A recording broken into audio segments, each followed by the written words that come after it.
हाँ जी दोस्तों, welcome back. दोस्तों, अगर आपको जरा सा भी भ्रम है कि हमारे देश की जो कंडीशन है वो सुधर रही है, तो आज की सच्ची घटना को सुनने के बाद आपको बहुत ज़्यादा अफसोस होगा और आपको एहसास होगा कि कंडीशन हमारे देश की किस अंदाज में सुधर रही है। तो दोस्तों, क्या है इस घटना की पूरी सच्चाई, मैं आपको बताने वाला हूं। और आप आगे बढ़ने से पहले इस चैनल को सब्सक्राइब करना बिल्कुल भी ना भूलें। तो दोस्तों, आज की जो सच्ची घटना है वो है गोरखपुर में एक गाँव, यानी यूपी की जगह गोरखपुर, और गोरखपुर में एक गाँव पड़ता है भटट। भटट में एक 24 साल की औरत शादी करके आती है और अपने पति के साथ बहुत अच्छा जीवन उसका चल रहा होता है। फिर एक दिन उसका पति उससे बोलता है कि मैं कुछ ज़्यादा कमाई करने के लिए मुंबई चला जाता हूं और वहां जाकर ज़्यादा पैसे कमाऊंगा और हमारा जीवन और भी ज़्यादा अच्छा चलेगा। अब दोस्तों, वो मुंबई का रुख कर लेता है, लेकिन जो ये औरत थी, 24 साल की जो ये औरत थी, शायद जिंदगी में इसके साथ कुछ और ही होना था और इसका जो इंतजार है एक बहुत बड़ी आफत कर रही थी, क्योंकि दोस्तों इसके पति की मौत हो जाती है। इसके पति की मौत हो जाती है। अब ये औरत बेसहारा, लाचार और बहुत ज़्यादा परेशान हो जाती है। ये अपने मायके के घर जाती है, यानी अपने मायके में जाती है, मायके वालों से बोलती है कि मुझे कोई सहारा दो। लेकिन दोस्तों, विधवा औरत, इसे कौन रखे? मायके वाले इसे घर से निकाल देते हैं और बोलते हैं कि अब तो अपनी ससुराल में ही जाके रहे, जिस भी कंडीशन में रहे। अब किसी कारणवश इनको अभी कोई बच्चा भी नहीं हुआ था। अब ये सीधी अपनी ससुराल वालों के पास जाती है, वो भी इसके साथ बिल्कुल सेम टू सेम करते हैं।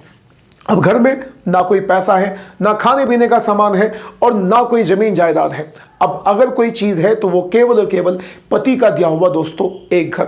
अब ये सीधा अपने घर में पहुंच जाती है और जैसे तैसे अपना जीवन गुजारने लगती है। अब लेकिन खाने पीने के लिए तो घर में सामान कुछ ना कुछ जरूर चाहिए होता है।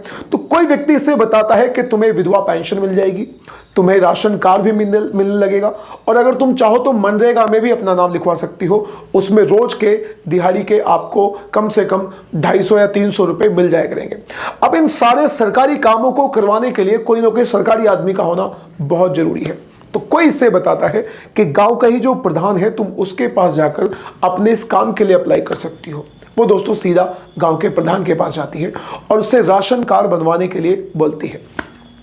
गांव का प्रधान उससे वादा करता है कि राशन कार्ड तो मैं बनवा दूंगा, लेकिन राशन कार्ड को बनवाने के लिए कुछ पैसे लगेंगे। अब यहां पर दोस्तों इस अबला औरत के पास, यानी बेसहारा औरत के पास कुछ भी पैसा नहीं था। जब इसके पास पैसा नहीं था तो ये प्रधान से सीधा सीधा मना कर देती है कि मेरे पास पैसा नहीं है।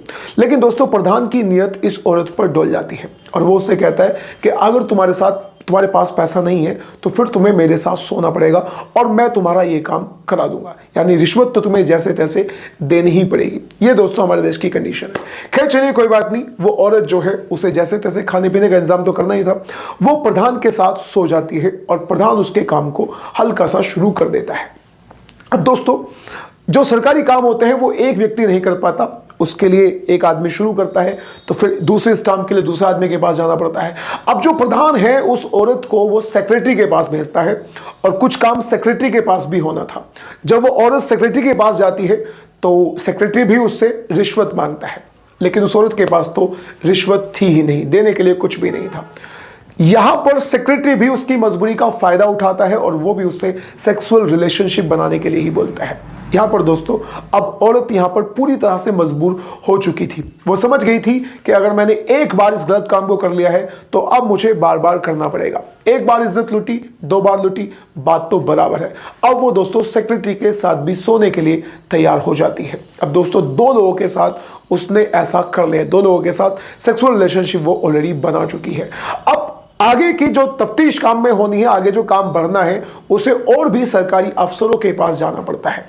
लेकिन दोस्तों, हर सरकारी अफसर उससे रिश्वत मांगता है और रिश्वत में देने के लिए उसके पास अगर कुछ होता है तो वो होता है केवल और केवल सेक्स, और वो 13 लोगों को इसी तरह से सेक्सुअल रिलेशनशिप बना लेती है, पूरे 13 लोगों के साथ में। अब दोस्तों, आखिर में 3 साल तक ये पूरी प्रक्रिया चलती रही। 13 लोग बारी बारी से उसके साथ सेक्सुअल रिलेशनशिप बनाते रहते हैं। फिर उसका काम भी हो जाता है, उसका राशन कार्ड भी बन जाता है। उसके पूरे 3 महीने के बाद ये औरत पूरी तरह से बीमार पड़ जाती है। जब ये औरत बीमार पड़ जाती है और किसी भी तरह से ठीक नहीं हो पा रही थी तो ये सीधी ग्राम प्रधान के पास जाती है। ग्राम प्रधान शुरू में तो इसका जो ट्रीटमेंट है वो एक गांव की झोला छाप से करवा देता है, लेकिन उसके बावजूद भी ये औरत दोस्तों ठीक नहीं होती। फिर ये एक दूसरे डॉक्टर के पास जाती है और वो डॉक्टर इसे ब्लड टेस्ट कराने के लिए बोलता है। और दोस्तों, ये अपना दूसरी जगह पर जाकर यानी लैब में जाकर ब्लड टेस्ट कराकर आ जाती है। ब्लड टेस्ट की रिपोर्ट को जैसे ही डॉक्टर को आकर दिखाती है तो डॉक्टर के होशो हवास उड़ जाते हैं, क्योंकि ब्लड टेस्ट की उस रिपोर्ट में HIV पॉजिटिव आया था। यानी ये जो औरत है ये HIV पॉजिटिव हो चुकी थी या पहले से ही थी। अब दोस्तों इसके HIV पॉजिटिव होने का मतलब है कि वो जो 13 लोग हैं यानी 13 सरकारी अफसर ग्राम प्रधान को मिलाकर वो सारे HIV पॉजिटिव हो चुके हैं। उन 13 के 13 लोगों की शादी हो रखी थी। अब उन्होंने जिन अपनी अपनी वाइफ के साथ सेक्सुअल रिलेशनशिप बनाया होगा और उन 13 औरतों को भी HIV पॉजिटिव यहां पर हो चुका है। और उसके बाद यह भी हो सकता है कि सरकारी जितने भी अफसर थे उनकी जो औरतें थी उनको बच्चा हुआ हो तो 100% वो बच्चा भी HIV पॉजिटिव ही रहा होगा। अब दोस्तों यहां पर एक सीधी सीधी कहावत सेट होती है और वो कहावत यह है कि बुरे काम का बुरा ही नतीजा हमें मिलता है।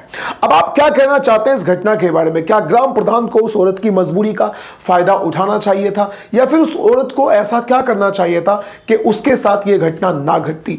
अब वो औरत भी एड्स में है यानी उसको भी HIV पॉजिटिव है, 13 और भी लोगों को HIV पॉजिटिव है, उनकी पत्नियों को भी HIV पॉजिटिव रहा होगा।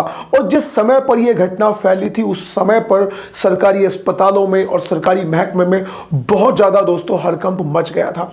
अब आपको जो भी कहना है इस घटना के बारे में जरूर कहिएगा, अपनी राय कमेंट बॉक्स में जरूर दीजिएगा। अब हम मिलते हैं किसी अगली वीडियो में। Till then bye bye and take care.